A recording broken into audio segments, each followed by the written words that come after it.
The SuperMarket Memoirs, Animal Instincts. We cannot be held responsible for damages caused by shopping carts. That's what the sign says above the cart corral in the middle of the parking lot. I love that sign. That means I can hit stuff with the shopping carts. Nah, I'm just kidding. I would never do anything like that.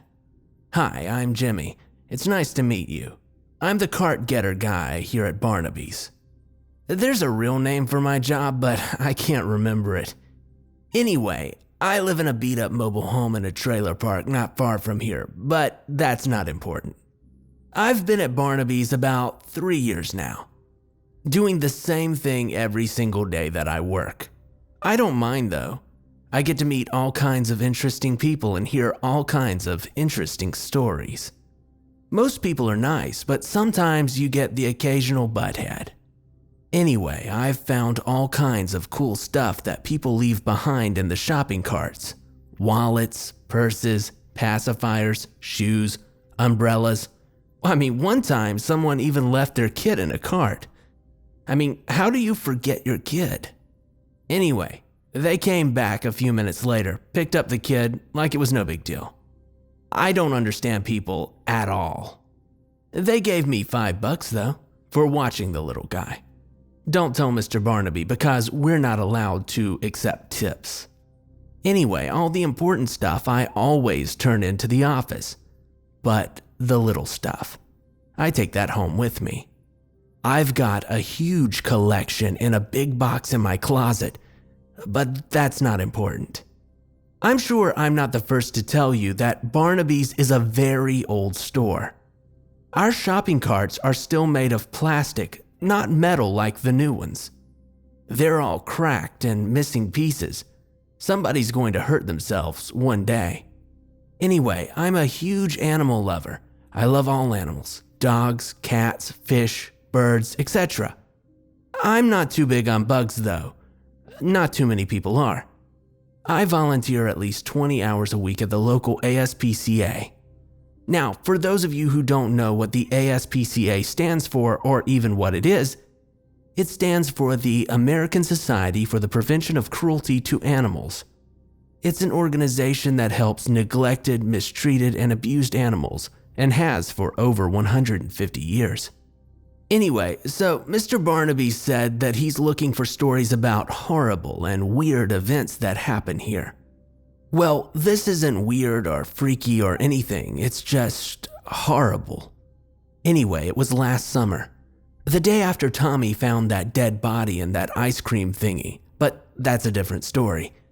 It was really hot that day. Now, I always keep a bottle of water in my back pocket to drink so that I don't get dehydrated and pass out. Anyway, it was about 3 p.m., the end of my shift. I was gathering my last run of carts when I saw a group of people standing over by the old beat-up Chevy. There was an older woman on her cell phone, a big burly trucker guy, and a young couple standing there looking inside the car. The woman was obviously upset, as she was yelling at the person on the other end of the call and then hung up. I went over to see what was going on, the curious guy that I am. What I saw in the back seat of the car got my blood boiling. It was a little dog, a little fuzzy dog, passed out in the back seat, his tongue hanging out of his mouth, and he was breathing really heavy. I knew he wasn't going to make it unless somebody did something. All the windows in the car were rolled up and the car was locked. It had to have been at least 120 degrees in there. What kind of moron does this to his dog, I thought. Everyone was just standing there talking about what to do. I knew what to do. Bust the window out. Anyway, I took off my shirt, I wrapped it around my fist, and I punched right through the back driver's side window. The shirt really didn't help though, as the glass cut my hand and wrist pretty good. There was blood dripping everywhere, but I didn't care about that. I cleared the glass from around the window and I reached into the car and grabbed the little guy. His body was limp, but he was still breathing though. So that was a good sign. His eyes were rolled back into his head and he was whining a little bit. I knew that I had to act fast. I laid him in the grass as it was cooler than the concrete. I took out the bottle of water from my back pocket and I dumped it a little bit at a time on top of him, rubbing it into his fur to bring his body temperature back down. After about a minute or so, he started to come back to life.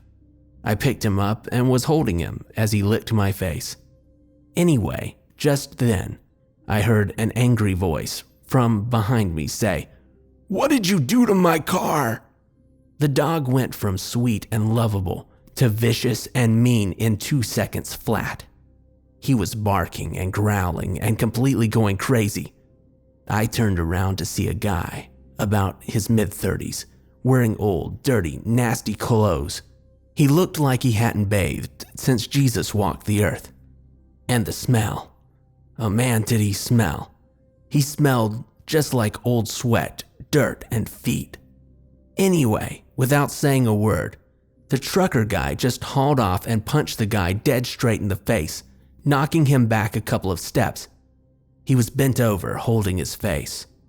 The dog became calm at this point.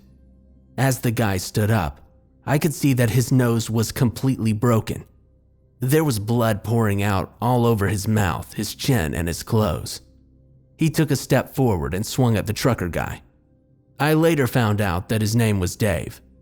Anyway, the guy threw a punch and missed. What happened next looked like something right out of Monday Night Raw. By the way, I love wrestling. Anyway, Dave hit him in the chest, scooped him up, and body slammed him straight through the windshield of his own car. It was great. The guy just laid there, spread all over his front seat. Glass and blood was everywhere. Dave reached in, grabbed him by his shirt, and dug him back out through the windshield. The broken glass cutting his arms and legs, he was kicking and screaming and cursing. Dave dragged him over to the back of his semi, opened the trailer door, punched him again, and threw him into the trailer. He locked the door and shouted, "Now you're gonna know how it feels." The guy screamed and kicked on the trailer door for a few minutes and then stopped. It was dead silence. Dave reached into his shirt pocket, pulled out a cigarette, lit it, and walked back to where we were all standing. The cops arrived about 20 minutes later and attempted to get our statements. They asked us what happened, and we all played stupid and said, "I don't know." That was the collective response. Dave walked over and let the guy out of the truck. As he did, the guy fell face first out of his trailer and landed hard on the concrete. He was bleeding, sweating, and gasping for air. He deserved it. Anyway, the cop took a look at the dog, the damaged car, and the guy lying on the ground. And then he looked at us and smiled, put his notepad back in his pocket, and walked away. The paramedics showed up, tended to my hand, which wasn't really all that bad, just a couple of minor cuts. Then they tended to the guy, after the cops arrested him for cruelty to animals. They put him in the back of the ambulance. They accidentally, on purpose, hit his head a couple of times on the top of the door frame. That was hilarious. Anyway, they loaded him up and left. The cops left as well. Dave shook my hand and then hopped in his truck and rolled on. The lady and the couple got into their cars and left as well. I was left standing there, holding the dog. Since it was the end of my shift, I carried the little guy inside, punched out for the day, and took him home with me.